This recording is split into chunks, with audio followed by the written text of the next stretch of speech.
Okay, Shalom Aleichem everybody. This week's Parashat is Parashat Ekev.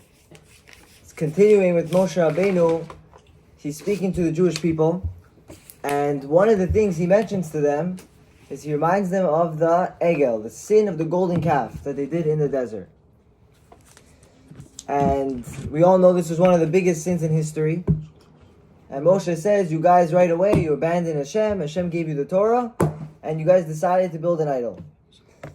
So the Zera Shimshon brings down in the Gemara Brachot, Perek Hey, Amra lefanav ribono shel olam. The Jewish people are having a conversation with Hashem.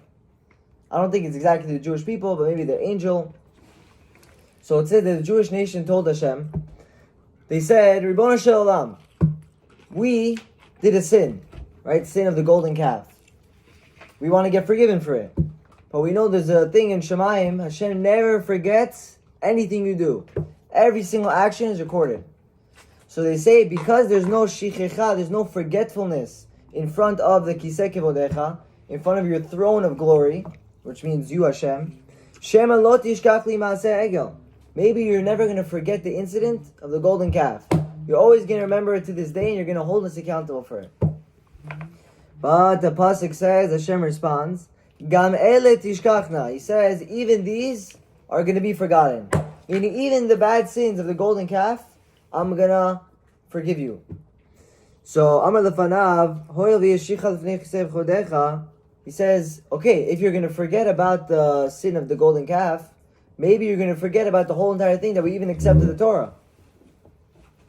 Because if you forget about the golden calf, that means you have to forget about the Torah, that we accepted it, because it was in the same story, basically. So Amar Lav Anochi Lo Ashkechech. So he tells them, no, I'm not going to forget that. So basically, Hashem is going to divide the story. He's going to take the story where we accepted the Torah, and He's going to remember that, and He's going to always merit it to us. But the part where we sinned, that we did the golden calf, Hashem is going to say, I'm going to forget about that. So the Zera Shimshon has a problem, two problems. He says, what shaykhis is the golden calf and the acceptance of the Torah? Okay, they happened in the same day, the same time period, but in the end of the day, what does the two have in common? That just because I forget about one, right away I forget about the other. Why can't I just forget about the golden calf and the Matan Torah? Fine. Why are they connected? And second of all, why do they specifically say, Kiseh kevodecha? Why do they say, there's no forgetfulness by the throne of glory? What does the throne of glory have to do with anything? What is it? Asher Yatzar is saying, what is it? Why are they saying kiseh kevodecha? So he brings down a midrash in Parashat Shemot, and it says Kishenigla Kadosh Baruch Hu al Har Sinai. It says when Hashem came down on Har Sinai, He didn't just come Himself. He came with the whole entourage. He came with His throne of glory, kiseh kavod, and it was carried by the Chayot and Osimoto, right? The Chayot HaKodesh. These are like heavenly creatures, you could call them, and they were carrying down Hashem's throne. And we all know, what are these chayot? What do they consist of? 4 faces. What are the 4 faces? Yakov's face. Okay, it's the human eagle, face where they say ox, that's 2, 3, the eagle. And the bear. No. The Lion. So the 4 faces are, like we said, lion, ox, eagle, and the face of a human, which some say is Yakov Avinu, that face. So they all came down, Vishamtu echad mehem. And when they decided to sin 40 days later, when Moshe Rabbeinu didn't come down, what did? They said, let's pick one of the strongest creatures in creation, which are one of these chayot. Which one did they choose? Lion? The bull. The ox, the bull. They choose the one for, that's the Egel Hazav, the golden calf. Ox just is a grown-up bull, as a grown-up calf. Calf is just a baby. So they chose this out of all the 4. And they caused Hashem to get angry at them. So what do we see? That there's a direct link between what? Between Matan Torah and the sin of the golden calf. Because if Hashem didn't come down with His Kiseh Kavod, right, at Har Sinai, Hashem came down with His throne of glory. By the throne of glory, they were able to see the ox. Because they saw the ox, they did the sin of the golden calf. They created this idol. So Hashem says, if I would forget the golden calf, I would have to forget the cause of the golden calf. What's the cause of the golden calf? Matan Torah, looking at the ox when it came down to Har Sinai. So Hashem says, don't worry. I'm able to split. I'm able to divide the good and the bad. I'm going to forget the Egel HaZahav. I'm going to remember Matan Torah, the Har Sinai, accepting the Torah. So we can learn a lesson from Hashem, right? We have to emulate Hashem's ways, that any time we have to always see the good in others and forget about the bad. Because many times, let's say, brothers, sisters, cousins, relatives, even parents, sometimes they insult you, they wrong you, they do stuff bad to you. But at the end of the day, how much good did this person do for you? Yeah, they took care of you, they fed you, they were always there for you, you were hanging out with them. So even though they did something bad to you, they cheated you in business, but still, what are you supposed to do? Remember the good. Remember the good. Not even remember the good, you have to forget the bad. It's one thing to remember good. Oh, that person did good for me. He did good. But you have to remember it so much that you don't even care about the bad. The bad things that they're doing, you forget about it. Because you have to look back. How much good did this person do? Even in our own mitzvot, what does Hashem do? Let's say you go to a non-kosher party, and over there is not kosher food. And you're sitting down on the table, and you're looking at the food, you're like, I'm here, let me just eat already. But you say, I'm going to wait 5 minutes. Before I eat any food, I'm going to wait 5 minutes. And the guy sits there, you sit there and you wait. And only after 5 minutes, you decide, okay, now I'm going to eat. You know what Hashem does? Hashem says, I'm going to take the good part, just the good part. I'm going to say, you did the mitzvah, you didn't eat the food right away. So that mitzvah, Hashem's not going to say, at the end of the day, you know what, you ate the food. You're all bad now. I don't like you. Right? That's what we do to people. Once they do something bad to us, that's it, we forget all the good. So Hashem says, no, even your mitzvot, I'm going to take it, and I'm going to take all the good, meaning the 5 minutes that you waited before you ate the non-kosher food, you're going to get 100% merited for that. You're going to get reward for it. And Hashem says, yeah, you did bad. Of course you're going to get punished for it. But the good that you did, I'm not going to forget. If anything, I'm going to focus on it. And people think when I'm in an argument with someone, just because I don't have the same opinion as them, I don't like them now, I'm not going to talk to them. They think, okay, I'm in a disagreement with this person, I have nothing to do with them anymore. That's 100% wrong. Even though you're in arguments with people, even though you guys don't share opinions, you still have to be friendly with them. What's the famous example that you would tell these people? Let's say you have an opinion, this person would say up, the other person would say down. He would say right, he would say left. Who are the two famous people that argued on every case? Yes. Beit Hillel and Beit Shammai.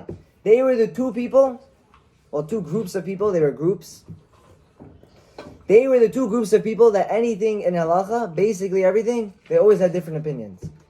They even went so far that one time, they had a dispute, an argument about yibum. Everyone knows what yibum is?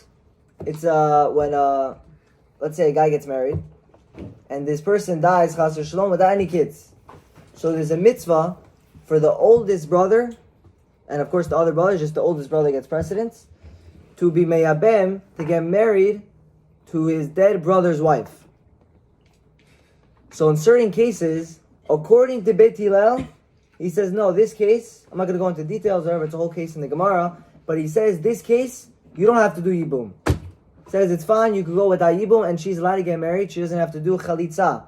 Chalitza is when you do the spitting in the shoe, and by doing that, you're going to break off the connection that's there between the brother-in-law and the wife, so that they don't have to get married to each other.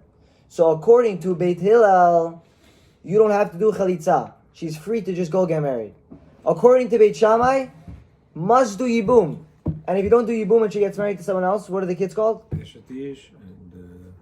the kids, mamzerim. So if it comes out like this, it comes out Beit Hillel, the kids are 100% kosher. Beit Shammai, 100% mamzer. So now, these people, they argued about everything. These two groups, let's call it like Sfardim and Ashkenazim. They argued about almost everything. And yet, they would have peace with each other. They would respect each other. They would marry their kids off to each other. And when it came time, right, to get married, they would say, no, Beit Shammai, according to you, this girl is a mamzer. This is okay for you. and they would respect their opinion so much that they would say, this one's a mamzer according to you, this one's you're allowed to date. They went so far to respect the other person's opinion. They didn't say, oh, you don't have the same opinion as me, let's say we're done. No, they still had peace. They still had shalom with each other, and they respected their opinions. So now they're already talking about the sin of the golden calf, this week's Parsha. Moshe is repeating it, and he's giving them a tochecha, rebuke. Question is, how could the Jews fall to such a low level right after they accepted the Torah? They saw the Shekhinah, they saw the Chayot HaKodesh, right? All the Malachim came down, the Shemaims were open, the whole entire earth took a pause for Hashem to come. Yet 40 days later, all of a sudden, they make Egel Zahav. They make an idol on the same place where they accepted the Torah. How could it be? How could the Jews, 40 days after they accepted the Torah, already fall into one of the biggest sins in history? So to explain this, I heard a story from Rabbi Dahan. He came to Or Natan Summer Kollel, and he said over this story. It's part of a whole lecture he gave. I'm just going to take the story. It actually, true story, happened 6 weeks ago about. There was this rabbi in Arizona, and he was the rav of like a certain community, and he need to go to Toronto in Canada to go pick up a get from a husband who doesn't want to divorce his wife. But the guy said, if you come by tomorrow, I'll give you the get. So the rabbi wanted to go there himself. He wanted to negotiate things, make sure everything goes through. So he needed to get the first flight out. First flight out of Arizona. So he goes online, he checks it, books the flight. There was one seat left. He goes on the plane, and he sees, but the seat's supposed to sit on, he's this huge Schwarzer, black guy, sitting right next to him. And he's, we'd say fat. And he's taking up like half of his own seat. And he's like, feels uncomfortable. He says, excuse me, squishes himself into the seat. And he doesn't want to make things awkward. So he tells the guy, hi, how are you? What's your name? And the guy with the deep voice, he says, Shah. So he's like, okay, this guy doesn't want to speak to me. And he's like, he doesn't want to speak to me. He's shushing me. Okay. So he's on the plane. What do Jews do when they're on the plane? They take out their chumash, Shnai Mikra. Shnai Mikra v'chat targum. He starts doing the parsha.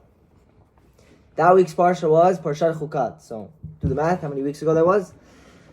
So he's doing Shnai Mikra, and he sees in the corner of his eye, he sees this black guy. He's looking at his chumash, and he's confused. He's looking. Every time he goes like this, he sees the guy turns his head around. You pretend like you're not looking. So he just confused. He doesn't know what's happening. So he continues reading, and then he keeps noticing it keeps happening. So he turns around. He asks the guy, "You need something? You keep looking at my book." So he says, No, I was just wondering, what do these two words mean? And he points to the words, Chukat Torah. Those two words. And the rabbi starts explaining, he said, okay, this is the Bible. It was given to us by Moses on Mount Sinai. And he starts giving this whole rundown of what the Torah is. And the black guy's like, no, I don't care about this. I just want to know, what do these two words mean? And then he's like, okay, Chukat HaTorah. What does that mean? He says there's some types of laws, halakha, that are called a mishpat. They're called a logical commandment. Don't kill, don't steal, things you're going to think about anyway. But then there's some that are called a chok. They're called laws that you don't really understand why Hashem put them into effect. You don't know why Hashem made these laws, but we still follow them. Okay? So he starts explaining this to him. And then he unbuttons his shirt, rolls open his sleeve, and he shows him two words. Chukat Torah on his arm. And he's confused. He's like, what does this black guy have these two Hebrew words on his arm?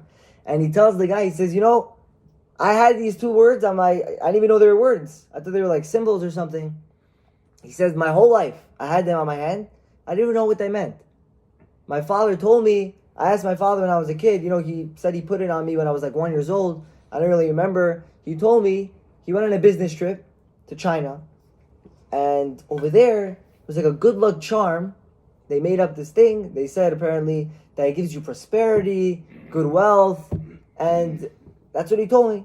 And I always thought, it was some Chinese thingy. And he's like, now I see it's a Jewish letter as part of the Torah. And the rabbi's like, is that really the story? I don't think you're telling the truth. He said, what do you mean? That's what my father told me. He said he got it from China. So he said, no, it doesn't sound right. He said, you know what? You could ask my father. I'll give you his number. So he gives him the father's number. He gives him the father's number. And right when he lands, they're on the plane, right? Right when he lands, he calls up this guy's father. Picks up the phone. And he says, hello. And the guy responds. He says, yes, I was on the phone. I was on the plane with your son just now. And he happened to show me a tattoo on his arm. And it said 2 words. It said Hebrew words on it. Could you please explain to me why you put those 2 words on his arm? So he continues and he says this whole thing. He said, I went on a business trip and I went to China. And he said this whole China story. And the guy's like, no, I'm not buying it. That makes no sense. What do Chinese people know about the Torah? So he says, tell me the real story. So right away, the guy starts crying. And he says, years ago, I was in Europe. I lived in Europe. And he says, I was in yeshivas, Panovich. It's a very big yeshiva. Under Rav Shach. That was the Rosh Yeshiva. And he says, I was there and I was learning. I devoted my days and my nights to learning Torah. All I was doing was focusing on all the books, on the Sfarim. And I was learning Gemara. I had a whole family. I got married. I had kids. But the only problem was, there was one problem. I couldn't have money. Didn't make money. I was living in poverty. So I didn't know what to do. I said I needed to go get a job. All of a sudden, there was this job offer that came up. And it was perfect. I was able to work at night and keep my learning schedule during the day. So I went to Rav Shach, he says. And Rav Shach told me, yeah, go ahead, do it. Go get the job. You're able to learn and work. Perfect. Good balance. So he goes to the guy. And he tells him, he continues to, he starts his work, his job. And he was alone in the office. What happens? They hired black cleaning lady. They hire a black cleaning lady. Right away he knows there's halachot, yichud, you're not allowed to be in the same place. So he goes to his Rebbe, Rav Shach. And Rav Shach tells him, 100% asur, you cannot work there anymore. You have to quit. And he's like, quit? I just finally got out of my state of poverty. I'm able to at least pay the bills, pay for my food. My kids were crying before. They didn't have what to eat. How am I going to go not work? Nothing's going to happen. So he's like, no. He pulls out a Shulchan Aruch from the shelf. Even Ezer, Siman, Chav Gimel, I think. Chav Dalet. Pulls out Chav Dalet. He opens it up. What does he see? Shows him, Asur leyached ima isha, afilu goya. Which means, it's forbidden to seclude yourself with a woman, even if she is not Jewish. So he gives him blanket rule. The guy's like, what do you mean? She's some black cleaning lady. What's going to happen? And he tells him in his face, he says, Zot chukat Torah. He says, this is the law of the Torah. There's no exceptions. This is the rule. But he tells them, what do you mean? My kids, Zot chukat Torah. And he repeats these words. He leaves the rabbi's office with the psak in his head. Say, he can't go back. But, of course, the test was too hard for him. Long story short, he ended up divorcing his wife, leaving his kids, dropping out of yeshiva, and moving with this black cleaning lady, wherever she's from. So he said, these words hit me so hard. These are the words that I didn't listen to, and because of that, I lost my whole entire Yiddishkeit. He said, I dropped Judaism. And this stuck in my head so hard that I even named my son Shach. That's why he said Shah. Shah means Shach, because they can't say the Ch sound. So he says, I named my son Shach, and I tattooed on his arm the 2 words that he told me. Chukat Torah. These are the laws of the Torah that you have to abide to no matter what. So now we can understand this was the sin of the golden calf. What was the problem? Moshe Rabbeinu didn't come down the mountain. 40 days, they did the calculations, nothing happened. So what did they do? They went to Chur. They said, Rabbi Chur, he was the Gadol Hador, he was one of the Gedolei Hador, the biggest leaders of the generation at that time. And they tell him, we need a leader, we need to make an idol to lead us. Moshe Rabbeinu was gone, and he tells them, no, you guys are wrong, don't worry, he's going to come back. And they say, no, we know how to live our life, we know how to do Avodat Hashem, we know how to serve God correctly. And what does he do? What do they do? They kill Hur. You don't listen to us? That's it. They killed him. Then what happened? They went to Aaron HaKohen. Aaron was forced to follow them because otherwise they would kill him. So he went along with the whole thing. He tried to stall, but it didn't work. They made the Egel. And they fell into the deepest sins of Jewish history. Was Hur the one that killed Esav? Hur was Miriam's son. Right. So the one that killed Esav was similar name. It's something with the Chet also. Hush, I think. Yeah. Hushim. He was deaf. Hushim. Yeah. His name is actually Hushim, which means deaf. So Hur is Miriam's son. So they killed him, and they fell into the worst sin that we still suffer to this day. This is the reason why we're in Galut, we're in exile. This is all leading up. This generation, that generation of Midbar, ruined it for everybody. Now everyone looks back when they read the story of the Egel, and they say, how in the world could they fall into such a sin? But the problem is, they say, if I was there, well, I would never do that. I would never do that. But at the end of the day, you're still doing it to today. Because even though people are telling you, you're not allowed to do this, you're not allowed to do that, these are the rules, these are the halachot, what do you still do? You still do it. For example, a smartphone, yeah? You have an iPhone. If it's not cleaned out, it's 100% asur. 100%, there's no doubt. If there's no filter, that's it. If you don't have all these social medias, you're watching movies on the internet, this is the way the Satan infiltrates our lives. This is literally the test of the generation. Everyone has these phones, they walk around with the phone, they're on it all day, they're stuck onto it, especially the social medias. People could be stuck there scrolling. What are you looking at? You're liking this guy, you're liking that guy, you're looking at what this guy's doing with this day. All it causes is jealousy. Right? You're just, this guy has that. You're never happy. There's immorality over there. You're never, and besides all that, people are so attached to it that it kills all their time. You tell a guy, let's come learn. Nah, I'm busy, I'm this, I'm that. What do you mean you're busy? You're just stuck onto your whole society, of your whole way of thinking. People are lazy because every 5 things, they just, everything they see, one click. But when you're learning, you have to focus, you have to be, it's hard. And even when they come to the shiur, what happens? You're learning with a guy, Chavruta. See, he's looking down. And you see what is he on? He's on his phone. He's texting someone. What is he texting? You're in the middle of learning. In a shiur, you see? Guys are stuck on their phone. How can it be? During a shiur, the Shekhinah comes down from Shemayim, comes and joins us when you're learning a shiur. You're inside, you're learning Torah. Hashem is right now, how do you think you're getting Torah into your head? It's not coming in automatically. Hashem takes it and puts it into your head. That's the way it works. So what do people do? They're addicted to the phones. Right away. This is the problem. People are just stuck onto it. And it causes people to be lazy and everything. They're busy watching movies. They're stuck onto all these fantasies and all of it is 100% nonsense. They're trying to live other people's lives. What's a movie? You're living someone else's life. You don't like your life. You're depressed. Not fully depressed, but whatever. You want to, like people say, I want to get out of my life for a second. Escape, that's the word. I want to escape my life, watch a movie. What is that? Now people have these excuses they come up with. Nah, it doesn't apply to me. I need it for business. Yeah, that's what you're going to tell. I need it for business. But you know what? I'll tell you like this. There's a certain tzaddik, very underrated, sitting in this room, that when he got his phone, right away he put a filter on it. Right away. And when he started his business, he didn't put Instagram, Snapchat on his phone. What did he do? He got a second phone. Mr. David Yakov here. Yeah? He didn't say, I can't do it. No, he put a filter on his phone. He doesn't watch movies all day. No, he doesn't waste his time. I need it for Instagram for my business. You get a second phone. You don't just put it on your phone. Snapchat, why do you need all this stuff? You say, I can't do it. No. It's 100% halacha. This was the sin of the golden calf. You want to rectify the sin? You want to make Hashem fully forget and forgive the sin of the Egel HaZahav? You have to fix the mistake. What was the root of the problem? The root was they thought that we know how to live our lives. We know that how to serve Hashem.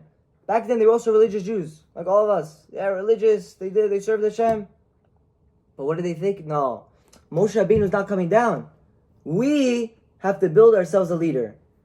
But who told them they shouldn't?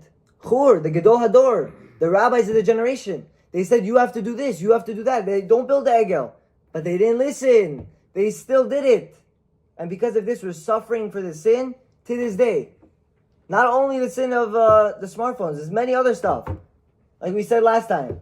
Who says Bahamar is allowed? Yeah, who says going to mixed beaches is 100% kosher?